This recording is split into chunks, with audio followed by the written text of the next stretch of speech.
You're tuning into Black and White Sports on YouTube. The no-holds-barred truth on sports. The main event starts. All right, Black and White Sports supporters. Well, I think we've got like 65 days left until the start of the NFL season. It's wild. We're not very long. I mean, what, the end of the month is the Hall of Fame game? We're steaming up on it. So, very quickly, thank you guys for supporting the channel, subscribing, liking, commenting, ranting, whatever it is, whatever in the hell it is you do when you come to this channel. Black and White Sports has 3 sports channels now. It's pretty wild. It's pretty wild. We've come a long way since 700 subscribers in 2020 to now nearly 500,000 across 3 channels. It's amazing. It really is amazing. So, let's jump into this. Got a couple of different things involving the Browns. We got an analyst that says that Shedeur Sanders should have some kind of a banishment of some kind. Come again? Say what? For what? And we've got, this would be more troubling. If I'm a Browns fan, and this is where we're going to start, potential dissension in the ranks of the front office and the coach. And over what? Quarterback. Uh-oh. And look, I'm sorry, but when it comes to quarterback, I'm going to defer to my head coach, generally speaking, especially one with Stefanski's track record and how he's viewed across the league. So this is interesting because it tells you Kevin Stefanski's not a Shedeur Sanders guy. And it also tells us who made these picks. Exactly. The Cleveland Browns made a rather awkward decision in the NFL draft, opting to take quarterback Dillon Gabriel in the 3rd round well before he was expected to fly off the board. Then 2 rounds later, the Browns took fellow quarterback Shedeur Sanders. So what exactly is going on? Well, Cleveland talk show host Garrett Bush hinted at what he thinks may be behind all of this in a recent episode of The Barbershop, stating he feels head coach Kevin Stefanski specifically wanted to develop Dillon Gabriel, while general manager Andrew Berry may be hoping to punt to 2026 to find an answer under the center. That's not great, because nowhere in that sentence or in that paragraph involving Andrew Berry or Stefanski is Shedeur Sanders even brought up. Quote, I think Kevin Stefanski picked Dillon Gabriel. There you go, Bush said. So now guess what? You're at a standstill, so to speak, right? Because now, all of a sudden, Andrew Berry is banking on the fact that, quote, we're not going to be good next year. I'm trading these picks, and I'm going to go get me Arch Manning. That's my move. Then Kevin Stefanski's like, I'm going to go get my own quarterback and show what I can do with a quarterback, Bush said. While Bush didn't specifically say that Stefanski and Berry are butting heads, it's pretty much what they are doing if they are employing 2 different lines of thought of what they want the Browns' future to look like. Stefanski arrived in Cleveland back in 2020 thanks in part to his previous work with quarterbacks, but we haven't really seen it with the Browns just yet. Well, look, Baker was better than people gave him credit for, and the year they moved off of him, he was hurt, and they gave up on him. Well, that's clearly bit Cleveland in the ass. All right, and Jimmy Haslam went after Deshaun Watson. Stefanski showed he could coach him up with Joe Flacco. I mean, that was a thing. Is it possible that Dillon Gabriel really is Stefanski's guy and that Stefanski wants to roll with the Oregon product moving forward in an attempt to demonstrate what he can really do with quarterbacks? Wow.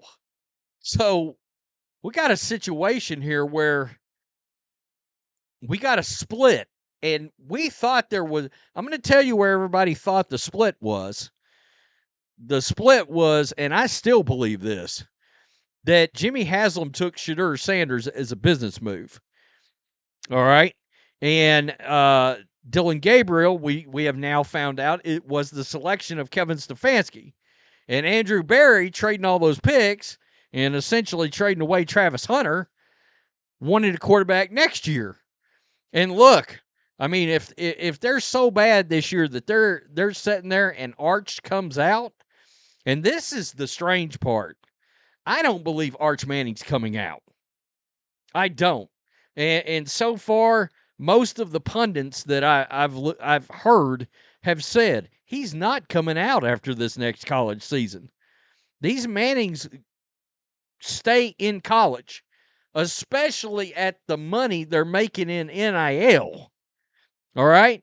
I heard this in the last day or so that a lot of these later round / undrafted free agents are regretting coming out of school because they've left more money behind in college than they're making as rookies in the NFL.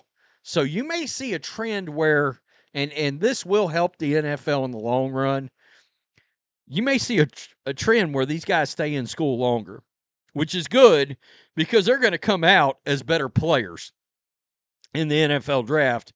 A lot of these guys fail because they come out too soon, especially at quarterback.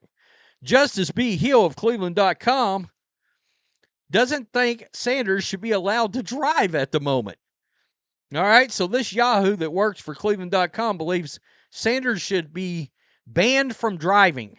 Quote, to me, Shedeur Sanders should lose the right to use our roads.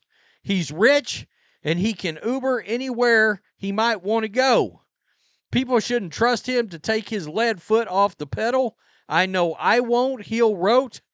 For now, I'll withhold judgment about his football ability. I won't, however, withhold my judgment about his driving. The judge who handled this second traffic citation should have taken away his driver's license. The man should have lost the privilege of driving on our streets. And, of course, this guy's talking about the 2 tickets within, 10 days, and then there was a failure to appear in there. So this media member wants Shedeur to be banned from driving. I don't think that's how that works. All right? I think you've got progression in there. I don't know about Ohio driving laws. I'm in Texas. I think you put your driver's license at risk after the 3rd ticket. Maybe, or maybe it's the 4th ticket, and there's still ways you can sort of abolish one of those tickets, whether it's like taking driver's ed or taking some course or yada, yada, deferred adjudicate. I mean, there's a lot of stuff that can happen there legally that can put that off. So that's interesting. So if it was up to this guy, Shedeur wouldn't be driving anymore. Look, again, I've said the moment that triple digits show up in a ticket, it changes the perception of a ticket and of speeding. It just does. 100 miles an hour is fucking dumb. It's stupid. All right? It is dangerous. There's no doubt about it. So if we're talking about 88, we're not even having this conversation. We're not. I'm probably never even making a video on it. Because he hit triple digits, well, guess what? It turned into a 10-day topic on this channel that people actually wanted to watch and partake. What the hell is going on with Shedeur's driving? This sounds like a mess. And this Browns leadership, it sounds like a group that's going to not have a job after the end of the season. Barry or Stefanski. That's what it sounds like to me. They sound disorganized. They're not on the same page. They've got different goals, and that's not going to end well. Tell me what you think. Peace. I'm out. Till next time. Before we jump in, make sure you go to our merch store. our Make Basketball Great Again shirt, and our newest shirt that just came out. Both shirts are brand new. The American Flag Skull Fever Enforcer shirt. And use promo code CC22 for 20% off. Thanks for watching the show. Be sure to like, comment, and subscribe. Be sure to tune in next time on Black and White Sports.